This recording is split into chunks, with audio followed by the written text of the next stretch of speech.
Namaskar. Hello and welcome to PGurus channel. I'm your host 𝗏𝙭. Joining me today, as always, is General Ravi Shankar. We have some stunning revelations, sensational even. Let's welcome the good General. Namaskaram, sir. How are you? Namaskaram. Thanks a lot, 𝗏𝙗𝗙𝗥𝗘𝗦. Pleasure to be back on PGurus. We were there day before yesterday, but look, after what the air chief said, and we had to speak this. Sir, you have a small presentation to present to our people, and I yield the floor to you. And maybe I'll have a few questions after that. Over to you. Yeah, definitely. Right. What 𝗏𝙗𝗙𝗥𝗘𝗦 said, the whole story is simple. Look, on 10th May, Op Sindoor, why didn't Pakistan use their nukes? It's a question. Right? Why didn't they, after all, they claimed that they down some 60, 100 or 600 or 6 or whatever number of Rafales and all. After that, they claimed victory. They should have said, then we hit their air bases. We know that, they know that. Then why didn't they respond with nukes?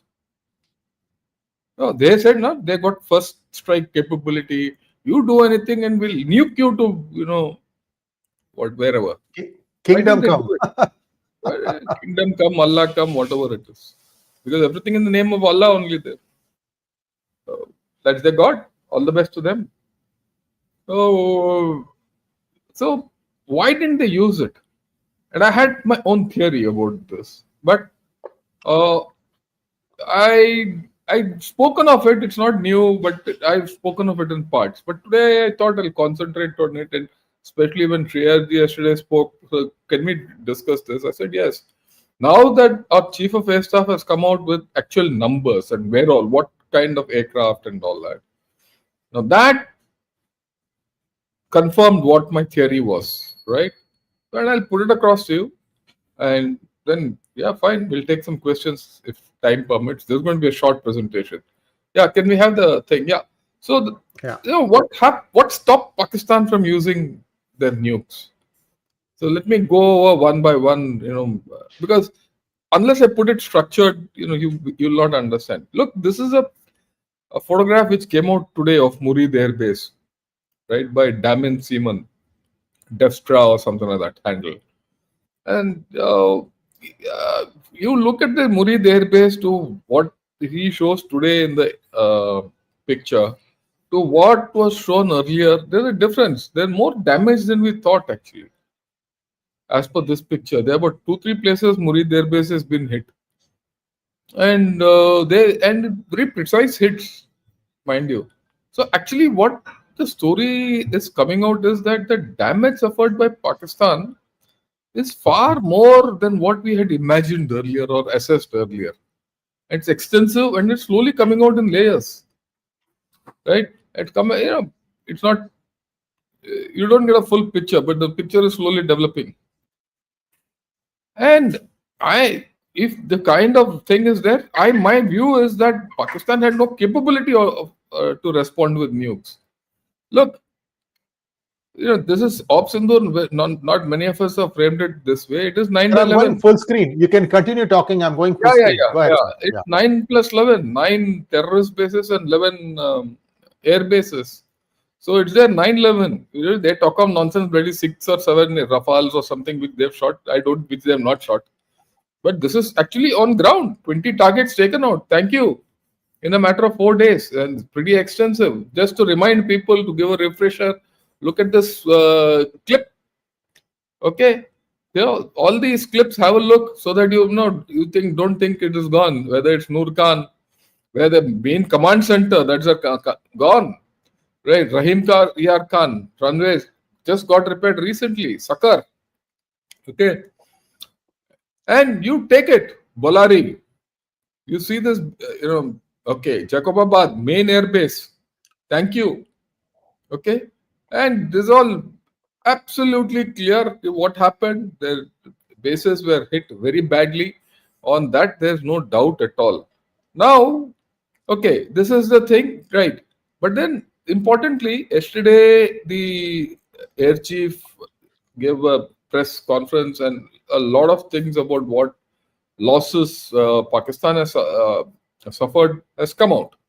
It's come out so much that even the Mandarin press in China has started reporting. I'm not this thing, but that's not the thing. But let's listen to the damage which has actually happened. Which the air chief has laid it on the table. So I'll play it and I'll stop where it matters. Okay. Yeah. As far as Pakistan losses are concerned, I think it was very clear. It was clearly spelled out in the initial debriefs also that we have struck their a large number of their airfields, and we struck a large number of their installations. And what we have gathered from whatever end reports we have got is that on ground, because of this strikes, there have been radars at least 4 places, command and control centers at 2 places, runway, of course, damaged at 2 places. Then 3 of their hangars in 3 different stations have been damaged. And in that hangar, as well as on tarmac, we have signs of one C-130 class of aircraft, one AEWC class of aircraft, and at least 4 to 5 fighter aircraft, most likely F-16, because that base happened to be F-16. So 4 to 5 F-16s knocked off in that base, right, in that hangar. And F-16s are their main nuclear delivery systems. We'll talk of it a little. There's an important thing which is mentioned. F-16s is nuclear delivery capability. Okay, let's get back to the picture. Yeah. Would have been under maintenance that time. Along with that, one SAM system which has been destroyed. So these are the strikes that the destruction that has taken place on ground by our strikes. And as far as air defense part is concerned, we have clear evidence of one long-range strike which I talked about, more than 300 kilometers, which happened to be either an AWNC or a SIGINT aircraft. A long-range strike. That's the longest recorded strike so far of a AEW or a SIGINT aircraft at about over 300 kilometers. And after that, my guess, I won't say my guess, I'm very sure the Pakistan Air Force stopped flying. They didn't fly. Period. Thank you. Okay. They didn't fly on the night 9th, 10th May. That's when the strikes took place at midnight, and right. But what this happened, this long-range strike of the SIGINT aircraft, which the air chief is talking, happened the previous day on 9th May. Actually, from 9th afternoon onwards, they stopped flying. And they were planning, वो उसने ना बोला जुम्मे के बाद हम fire करेंगे, ये वो एक बड़ा ऑपरेशन करना था. शाबाश शरीफ in some speech said, वो बड़ा ऑपरेशन तो कुछ हुआ ही नहीं, अब क्या कर सकते थे, कुछ किया ही नहीं. Okay. Along with that, 5 fighters, that high-tech fighters. So he's also talking of 5 high-tech fighters in air defense when they were flying were taken off. After that, I don't think, 9th evening onwards, I don't think the Pakistan Air Force flew. They were grounded. And in midnight, these F-16s were hit. Once that F-16 base is hit, it's thank you. And I'll explain it a little further, because all this is direct correlation of Pakistan's nuclear capability. Between F-16 and JF-17 class is what our system tells us. Now, coming to the third one, and as far as okay, right now let's dissect the Pak nuclear capability, because understanding this is important to understanding why Pakistan could not retaliate. The Pakistan nuclear capability has 3 components. I am showing it in slides. I could have spoken this without talking. It's there in the back of my head. But all these Pakistani fools who are going to see this must understand this is the reality. And I'm very sure the professionals in Pakistan know this story. Okay. Now they have 3. There are 3 components of Pakistan nuclear capability. The first is their tactical nuclear warheads. The tactical nuclear warheads are based on NASR. And NASR is a short-range, 70-kilometer range missile system. Basically, this missile is to counter India's cold start strategy.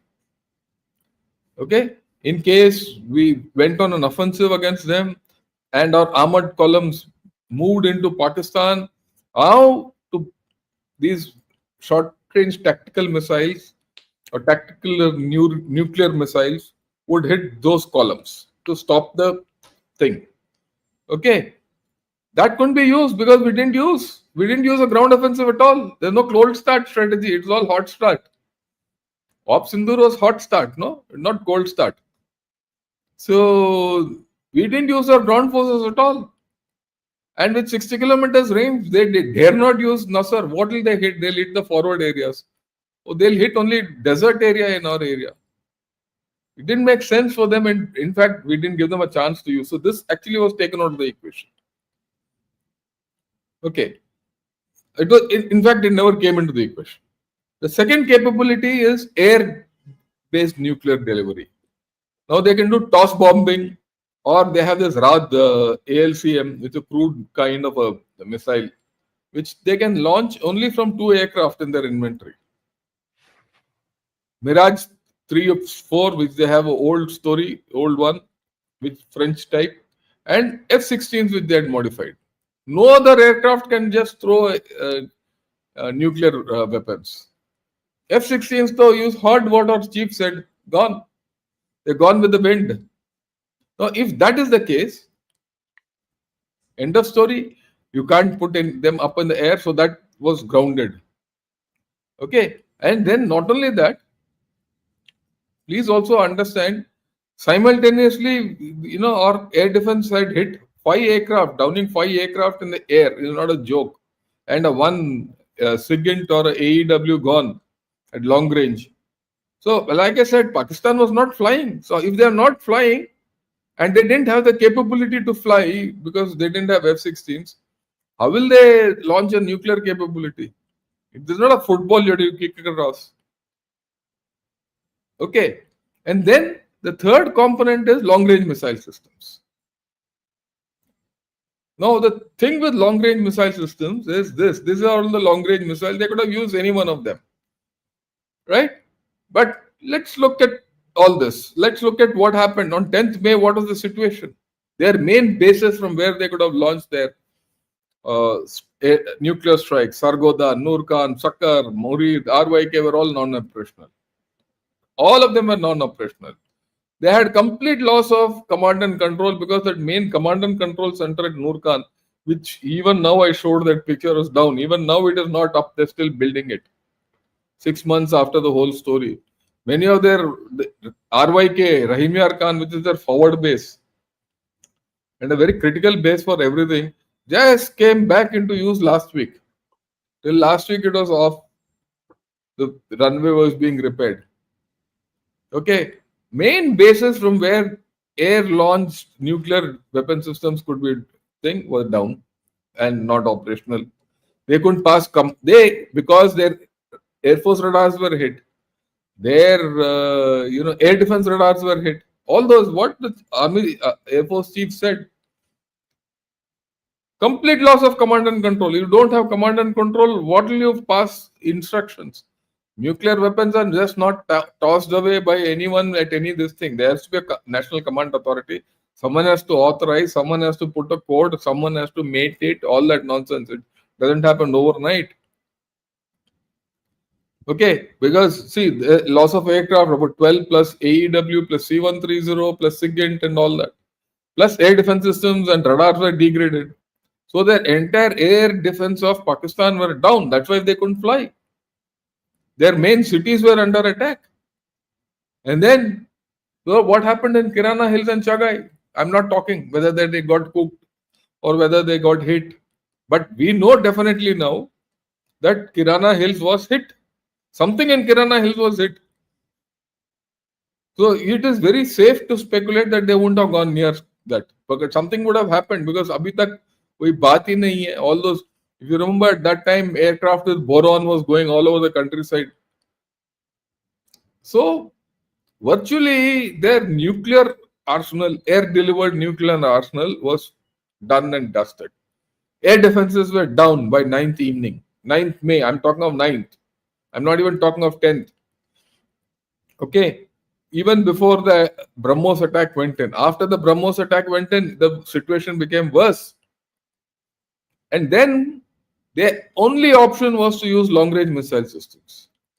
Now, any fool will tell us, I'm a gunner, I'm very clear about this. Anyone will tell you, if you have to move your long-range missile systems, you need air defense. And that air defense, sirs, you know, is not missing.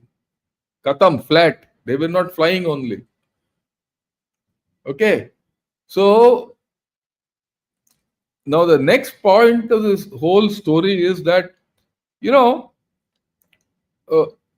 it's again a truism. It's not something I'm taking. Every missile storage of every country is not in isolation somewhere. It is in the near vicinity of an air base. Why? To get air defense cover. That air base is, if the air base is down, like it was on 9th night, most of the air bases were down. How would it provide air defense to that missile site? Because missiles have to be taken out from the storage, mated, and then taken and deployed with air defense. That was not there. If that was not there, how they didn't dare to take them out? They will say, oh, look, and we had good satellite cover. That's why we could get that kind of targeting intelligence. And I'm sure on 10th morning from 9th, after the BrahMos strikes or whatever ISR we had, we were tracking their, missile silos, or they don't have silos, their storage sites. You take it out and we'll hit you. Like it happened with Iran. What happened in Iran with the Israelis? What would have happened to the Pakistanis if they'd taken out their nuclear systems and they got hit and they blew away then and there in Pakistan? So I don't think, and they couldn't communicate by 10 in the morning. And that's why they put the white flag up. Okay, I have no doubt. This is what I had, understand, I'm reinforcing this. Air-delivered systems could not take off. Ground-based missiles had no air cover. Then that was the end of Pakistani nuclear capability on 10th May. They could not have, even if they wanted. That's why they didn't talk of it. Did you hear of the fact that, we were going to use missiles, nukes and all that from 9th onwards? 9th, they should have given that threat. At some point, during Op Sindoor, they said, we are going to convene the National Command Authority. That's the, thing to authorize use of nukes. But within 1 hour, that they said, no, we are not doing that. Why did they say so? Because they didn't have the capability to use it. Okay. Now they say, no, I got this cartoon. Never ask a woman her age, a man his salary, and a Pakistani, why wasn't Indus Treaty restored if India begged for ceasefire? They said, no, India has begged for ceasefire, that's why we gave it ceasefire. If that was say, they could have, restored the Indus Water Treaty, they could have done anything, they could have used nukes to restore peace in Yevo, all that. They couldn't do anything. Yeah, thanks for the slides. We are done. This is all. Right? So they actually couldn't do anything. I mean, this is something which, I've been speaking of, but thank you, 𝗏𝗏𝗙𝗏, for giving me this opportunity to put it across in the small little packet based on what our air chief has said and what our air chief has said and the logic of using nukes, meshes. And people say, will Pakistan attack us again? If they have lost all this, you think Pakistan is capable of undertaking any military operation? And further, just think what's happening in Gaza. They're being airdropped into Gaza with no, return ticket. So once they are there, and they have to commit troops there. They have to commit troops against Houthis. They have lost aircraft. They have not got anything. The Chinese are not giving them anything. Trump has said we'll give you everything, but he's given nothing. Trump has now told them You want money from IMF? Deploy people in Gaza. Simple. Otherwise, don't. You take a walk. I'll talk of rock shots and all later. Oh, depends on your performance in Gaza. So, as a result, there is absolutely Pakistan is like a nanga panga now, right now. वो पंगा नहीं लेगा अभी. हाँ, all these trolls will come. Some of these trolls, I'm sure, are here also. Will continue 6 love, 7 love, 8 love. भैया देख लो, 9 terrorist अड्डे, 11 runway खत्म. अब हमारे एयर चीफ ने बताया 13-14 एयरक्राफ्ट आपके खत्म हो गए. और मुनीर जी अपना ब्रीफ केस लेके घूम रहे हैं पाकिस्तान में. ठीक है ना, तो ब्रीफ केस लेके घूम रहे हैं कि भैया ये मेरे से कोई क्या वो हमारा रॉक्स ले लो. Yeah, no, Sri Ayerji, I have finished. Questions and anyone you want to take. So this begs the question: why suddenly, America and Kingdom of Saudi Arabia, all of them are interested in investing in Pakistan? I'm talking about Trump's own family saying things. How much of it is gas and how much of it is reality, sir? Because these people will take any little thing and make it into a big deal. See, yeah, there is, I heard in one podcast today, all over Islamabad, photographs of Trump, Shahbaz Sharif, and Asim Munir are cutouts are put. And they say we are on the right side of America and India is on the left side of, left out of America and all. Who the hell wants USA? Push comes to shove. We can do our things on our own. That's not a problem. But see, I'll take you back to January, February. What did Trump say then? He said, I want to build a Rivera. Gaza is a Rivera's paradise. If he didn't talk of it, but it has not left his mind. He still wants to make a Rivera there. So he's quietly waited for the time. He's drawn this peace proposal and he's put his loan sharks. Oh, Jared Kushner. Okay. And that ace villain from Britain. Who's that guy? Who's that? Tony Blair. Tony Blair. Oh, he's the guy who led George Bush into that second Gulf War, saying there are weapons of mass destruction and all that. I fabricated intelligence to that effect. So both these guys are going to be put in Gaza. And you see, the plan is very simple. Okay, by you make Gaza, reconstruct Gaza. Okay, under Trump, all Trump towers will come up. The labor is with Palestine. The Palestinians will be the labor, free labor, give them food and all, rehabilitation, and they'll build. Okay, money is from Arabs. And Pakistanis will be the security guards there.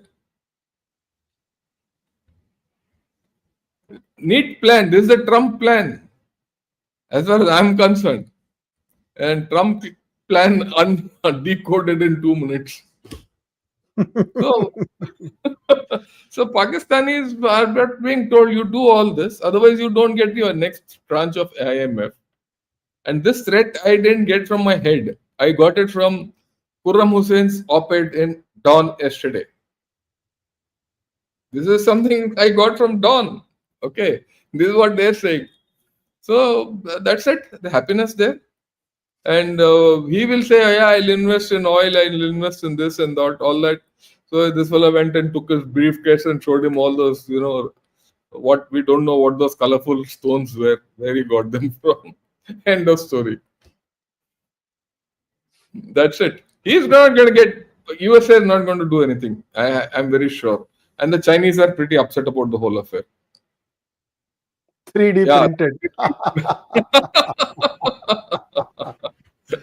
Yeah, you can show that photograph with, him showing those rocks to, Munir on the rocks, yeah, with his briefcase. Rocks.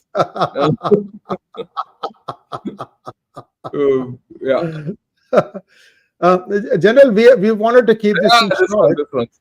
Yes. We don't know whether they are rocks, they are corals. We don't know where he's got it from. It might be from his own house. This looks like old fittings from his house. Okay. And you see the clown in between, Shahbaz Sharif grinning away year to year. As if, see, as if, this is absolutely right out of Moon or Jupiter.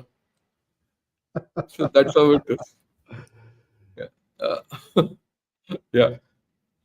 So let's continue this conversation. Maybe a couple of months down the road, we may have to revisit this, because there is still a few more things that these people think they have, and this is not something that's going to go away so easily. Also, I'm still curious as to how Pakistan has weaved its way into the Republican think tanks, like Project 2025 and other things. We've been talking about that, and India needs to do some work there in terms of getting its objectives also met. India is reacting, whereas Pakistan knows what the Trump administration is very simple. See, Pakistan was the darling of USA. Yes. Right from the days of the Baghdad Pact, CENTO, SEATO, this is not new. Pakistan has been a non-NATO ally of USA. It still is a non-NATO ally of USA. Pakistan has been with the USA right from the days when the time that Iranian PM Mossadegh was assassinated. Whatever happened in Afghanistan, 2 Afghanistan wars, they were friends, they were partners. They were partners in Bangladesh, East Pakistan, in the genocide of Pakistan. After all, it was Nixon who shielded Yahya Khan those days from that genocide. Right? They didn't like India. They loved Pakistan. Right? And after that, it was they who encouraged Pakistan for everything. So, and Pakistan has got deep roots in USA. I mean, we have to grant it to them. 70 years of friendship, and across parties, bipartisan approach. That thing. For everyone, their darling country was Pakistan, 𝗥𝗘𝗙𝗘𝗥𝗘𝗡, Pakistan. So part of it. They don't like people like you and I. Let's be very honest. You might be okay with techie, but with people like me, out of question. Sorry, they didn't like us. Look, I'll give you an anecdote. It's I went to USA to do a course when I was a brigadier, and I went to do a course which had reopened after 9 years. The last Indian had gone 9 years before that. Right? Only one guy. And before that, none. So effectively, I was the second guy to go there, do that course. So when I went there in a naval postgraduate school, they were very fussy with what I do or not do and all. And I saw these Pakistanis floating around. They began accommodation to stay. Their families were there. All that. They didn't allow my family to come and all that. And then I realized that these Pakistanis were doing long courses, 1 year. Even General Dushyant was there. Even they didn't allow his family also to come for quite some time. They're very fussy about it. Well, that's the way it was at that time. I'm now talking of 2008. But Pakistanis were crawling around that place like ants. So they have an equation with Pakistan. And Pakistanis used to go there. Pakistani generals used to come there, and they used to come there to drink and go to topless bars and things like that. That's it. And the Yanks also knew how to handle them. A Pakistani general coming, he'll give a talk, do something. He's given good drinks, good food. One evening in a topless bar, San Francisco had some, and happiness. And that's the way it is, and that's how Pakistanis are. Thank you so much, sir. Viewers, we are not taking questions today because we wanted this to be half an hour. General has another program starting in a few minutes, so he needs to get his breath back and prep for the next one. So I just want to acknowledge one donation. MNIRP, thank you so much for your donation. Are we moving away from short distance battles and moving towards long distance hits? That's the only question I want to not exactly. Yeah, it's a 50-50 kind of a thing, and we'll be doing both. Both have their place, right? It's not as if that's so. There's a new member also. Probably you could. Oh yeah. We'll take that up. Yes. Thank you so much, Sandeep Rajhans, for becoming a YouTube member. And sorry, guys, we wanted this to be very, very short. It's already taken 30 minutes. But as always, a wonderful session, sir. We'll be seeing the good general in his gunner site form on Monday at 8 p.m. along with General Raj Shukla and General Hari Mohan Iyer. So come back to join us for that. Namaskar, sir. Thank you. Namaskar.